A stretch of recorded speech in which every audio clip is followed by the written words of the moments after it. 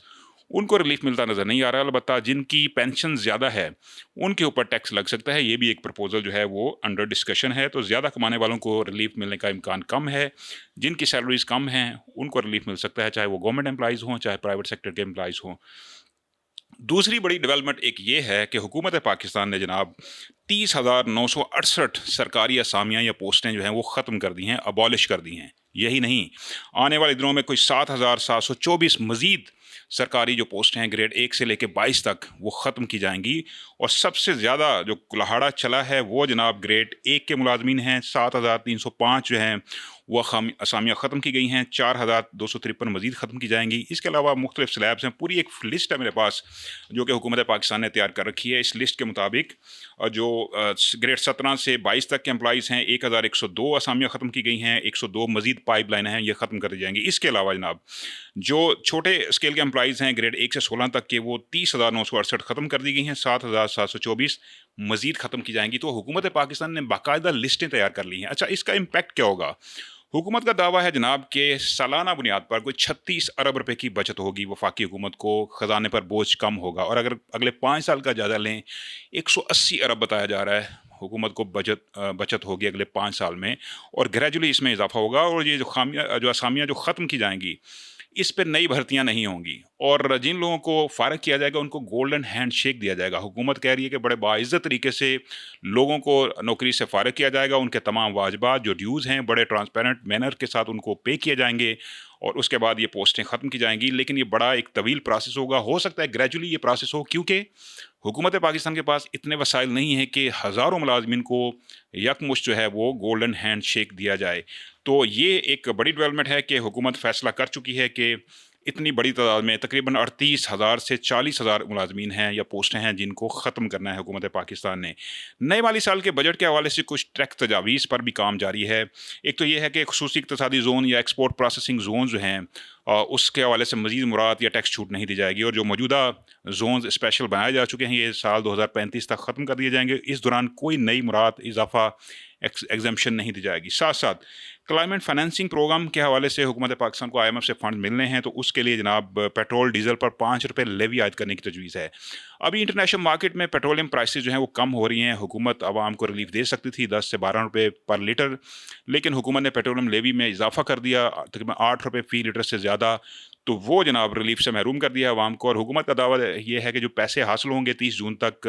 تقریباً 17 ارب روپے حاصل ہوں گے، یہ صوبہ بلوچستان کے اندر جو سڑکیں ہیں ان کی تعمیر پر، ڈیولپمنٹ پر خرچ کی جائیں گی۔ تو حکومت کا یہ پلان ہے، اور اس کے علاوہ نئی 5 سالہ قومی الیکٹرک وہیکل پالیسی 2025-30 تیار کی جا رہی ہے، اور اس کا اعلان کیا جائے گا، اور EV گاڑیوں پر سبسڈی دی جائے گی، جبکہ دھواں چھوڑنے والی گاڑیاں ہیں ان پہ اضافی ٹیکس لگایا جائے گا۔ اس کے علاوہ سافٹ ڈرنکس ہیں، میٹھے مشروبات ہیں، جوسز، کاربونیٹڈ سوڈا واٹر ہے، اس کے علاوہ دودھ سے بنی اشیاء ہیں، پھر چاکلیٹس، کیریملز، پیسٹری، بسکٹس، یہ بہت ساری اشیاء ہیں جو کہ ڈبہ بند اشیاء ہیں، پیکنگ والی ہوتی ہیں، ان کے اوپر حکومت یہ سوچ رہی ہے کہ اگلے مالی سال کے بجٹ میں ٹیکس لگایا جائے۔ تو بہت ساری جو کھانے پینے کی اشیاء ہیں ان پر 20% فیڈرل ایکسائز ڈیوٹی یا ٹیکس میں اضافہ ہو سکتا ہے، اور اب دیکھنا یہ ہے کہ اس حوالے سے حکومت پاکستان کیا اقدامات کرتی ہے۔ بجٹ پرپوزل جو ہیں وہ ان کو حتمی شکل دی جائے گی جب IMF کی ٹیم پاکستان آئے گی۔ اس سارے سینیریو میں جو انٹرنیشنل انوائرمنٹ بن رہا ہے اس میں امریکہ اور چائنا کی جو ٹریڈ وار ہے وہ بہت آگے نکل گئی ہے۔ امریکہ نے 245% ٹیکس عائد کر دیا ہے چائنیز مصنوعات پر، ٹیرف میں اضافہ کر دیا، اور چائنیز جو ہیں اس کو رسپانڈ وہ کہہ رہے ہیں کہ ہم نہیں کریں گے اب، کیونکہ یہ جو ہے یہ پاگلپن ہے، میڈنس ہے، کیونکہ امریکی صدر جو ہیں وہ ٹیکس یا جو ٹیرف ہے اس میں اضافہ کرتے جا رہے ہیں، اور اس سارے سینیریو میں جو انٹرنیشنل جو ٹریڈ ہے وہ بھی تقریباً 1.5% متاثر ہونے کا خدشہ ہے۔ اس کے علاوہ انٹرنیشنل اکنامک گروتھ جو ہے وہ بھی متاثر ہو رہی ہے، اور پاکستان اس ساری صورتحال میں کس طرح افیکٹ ہوگا اس حوالے سے حکومت غور کر رہی ہے۔ ایک ڈیلیگیشن امریکہ جائے گا اور امریکی انتظامیہ سے بات چیت کرے گا۔ فی الحال جو 90 دن کا یا 3 ماہ کا ایک ہالٹ ہے، ایک بریک آیا ہے، اس سے پاکستان کو بینیفٹ ہونے کا امکان ہے۔ اس حوالے سے جو بھی ڈیولپمنٹس ہوں گی مزید آپ سے شیئر کرتے رہیں گے۔ فی الحال اتنا ہی۔